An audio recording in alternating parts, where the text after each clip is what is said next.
Hey guys, welcome to our channel, and in this video I'm going to show you how to check recently installed apps on iPhone.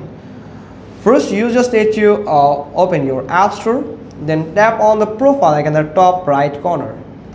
Now tap on the apps, and in this section you will find all the apps listed here that you have downloaded or once on your device. So you can find the date when you have installed that application from here. That I have just installed Xbox yesterday, or you can find the most recent one at the top, and the most later you can find this one according to the date here, like see 11 March 2025, and here is the 10 March 2024.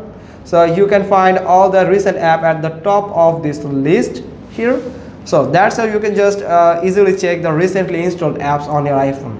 Hope you got this. If so, then give it a thumbs up, leave a comment below, and thanks for watching. Till next time.